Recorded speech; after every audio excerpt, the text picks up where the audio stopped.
Greetings, loved ones. Today, we're going to talk about how abusers rely on long-term tactics to build up a sense of dependency in their victim. They do this with love bombing. Help us get these messages out. Please subscribe to our channel. Follow us on Facebook, Instagram, and Twitter, and hit the like button and the notification bell. And please share these messages with others because you never know, just by doing so, you could save a life. You might not have heard of the term love bombing before. By the way, before we get going, this is our 100th episode. I'm going to applaud that. It's been a lot of work, but it's been amazing. 100 episodes today. So let's get back to our discussion for today. You might not have heard of the term love bombing before, but you may have been the recipient of its markers at some point from a romantic partner.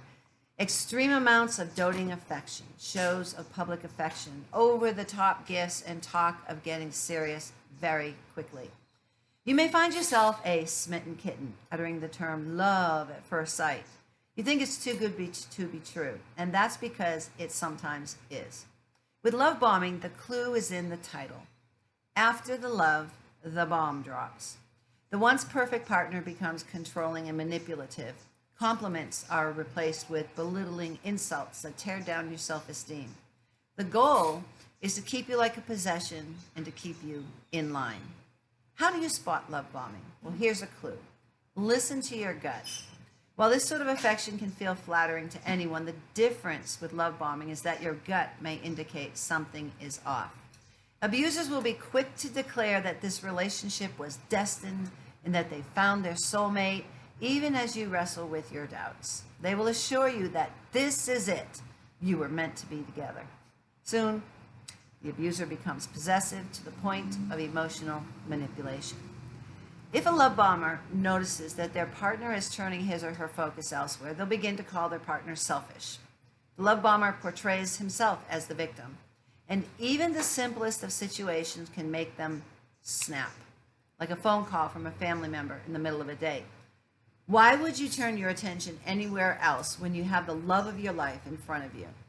It might feel a bit stifling at best and scary at worst. However, if the relationship loses its newness and the partner's possessive habits wane, the grand gestures taper off, the partner doesn't use verbal insults to put their partner down. In other words, the partner begins to display a more appropriate level of gusto for a new relationship. It's probably not love bombing. The key to spotting love bombing is that things feel intense all the time, to the point of being uncomfortable and sometimes having fear. If you're afraid of what will happen next if you ask to slow down, or afraid what they might do if you end things, this isn't a good sign. You ask, but why me? Love bombers are abusers, and abusers target people who are vulnerable, not weak or blind, as survivors tend to berate themselves as being, but rather open and caring. Partners who are honest, kind, and trusting. Partners who may have been hurt before and recognize that hurt in others and have a desire to fix it are often susceptible. Board-certified psychiatrist Dale Archer told Psychology Today that love bombers can spot insecurities in people and exploit them. He says the love bomber is also insecure, so to boost their ego, the target must at least seem like a great catch.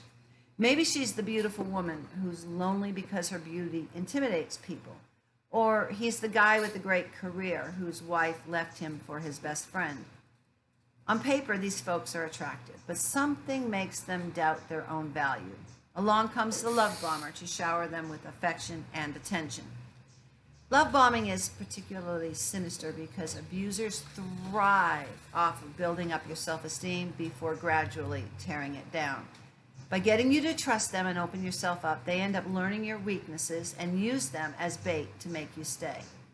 It's common for survivors to easily get gaslighted and feel controlled even without noticing.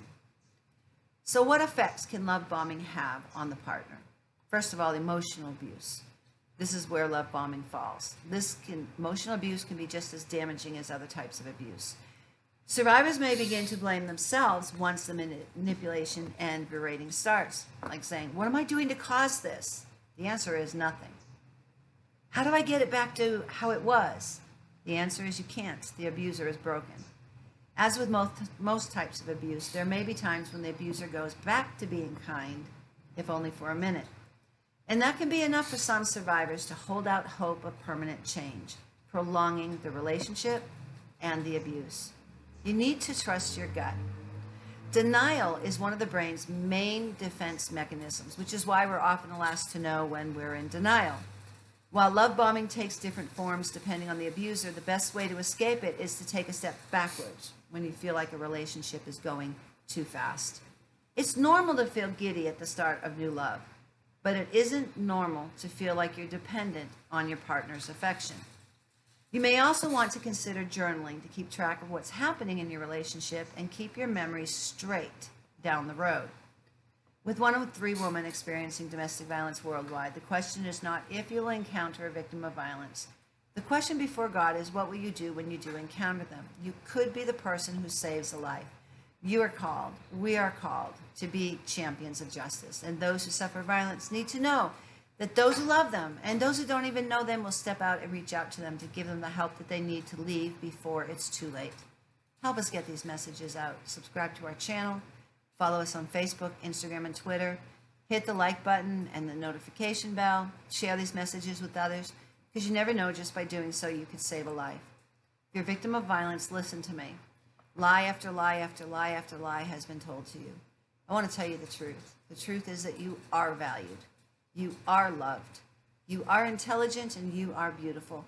And God does not want you to suffer violence. He wants you to live free from violence in peace and tranquility. There is a way out. It is not your fault. Abuse is not love. If you're a victim of violence, please reach out to someone. If you find yourself in danger, call 911 for help.